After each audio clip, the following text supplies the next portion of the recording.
হইয়ান।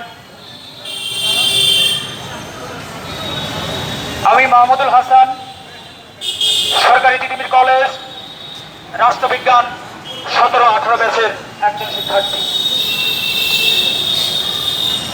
মহান মুক্তিযুদ্ধ থেকে শুরু করে আজ অবধি ছাত্রদের যৌক্তিক আন্দোলন কখনোই বৃথা যায়নি। রাজপথের প্রতিটি রক্তের কণা,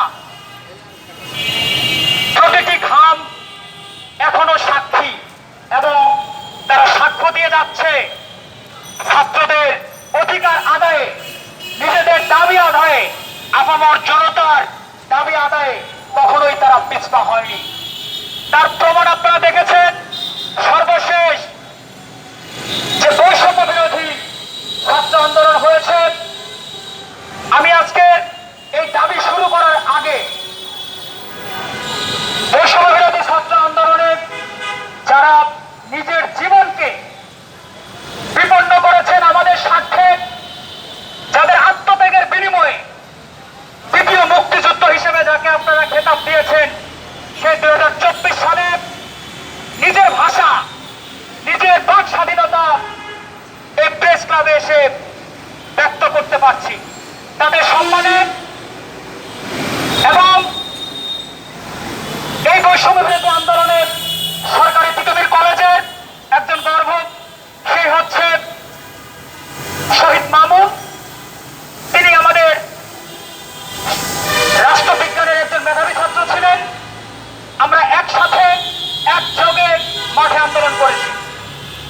আজকের দাবি এটি আজকের নয়, হয়তোবা প্রথমবারের মতো আমরা প্রেস ক্লাবের সামনে দাঁড়িয়েছি। 2014 থেকে শুরু করে লাগাতার ভাবে গণমাধ্যমে, প্রেস ব্রিফিং এর মাধ্যমে এবং রাস্তায় সশস্ত্রভাবে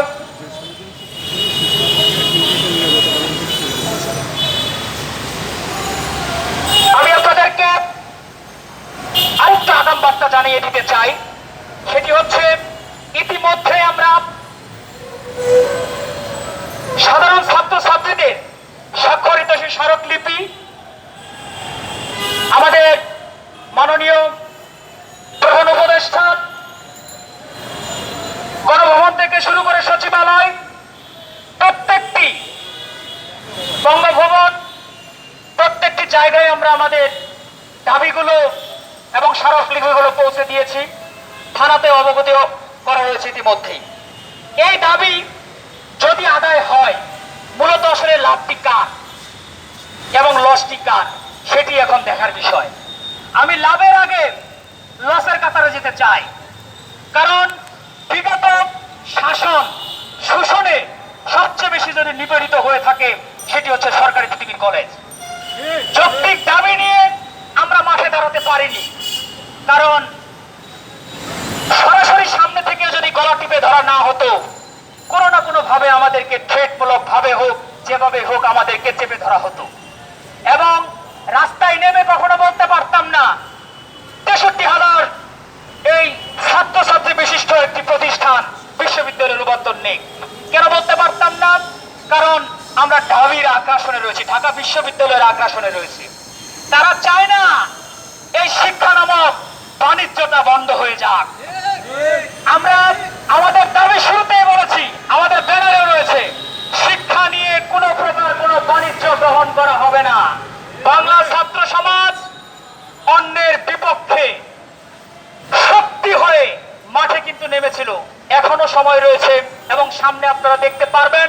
আজকে হয়তো আমরা মুষ্টিমেয় কিছু প্রতিনিধি এখানে দাঁড়িয়েছি, অদূরে মহাখালী থেকে শুরু করে সারা ঢাকায় ছড়িয়ে যাবে এই আন্দোলন। আমরা চাই না সাধারণ মানুষের দুর্ভোগ হোক, রাস্তাঘাট বন্ধ হোক, সাধারণ শিক্ষার্থীর রক্ত মাঠে পড়ুক, সাধারণ শিক্ষার্থীরা ঘর ছাড়া হোক। আমরা চাই যৌক্তিক আলোচনার মাধ্যমে তিতুমির বিশ্ববিদ্যালয় হোক। আপনারা বিবেচনা করুন, আপনারা আলোচনা করে দেখুন আসলে কি তিতুমির বিশ্ববিদ্যালয় হওয়ার যোগ্যতা রাখে কিনা। কিসের অভাব তিতুমির বিশ্ববিদ্যালয় হওয়ার জন্য? তিল পরিমাণ ধারণ ক্ষমতা থাকে না শিক্ষার্থী যখন তিতুমির কলেজে প্রবেশ করে।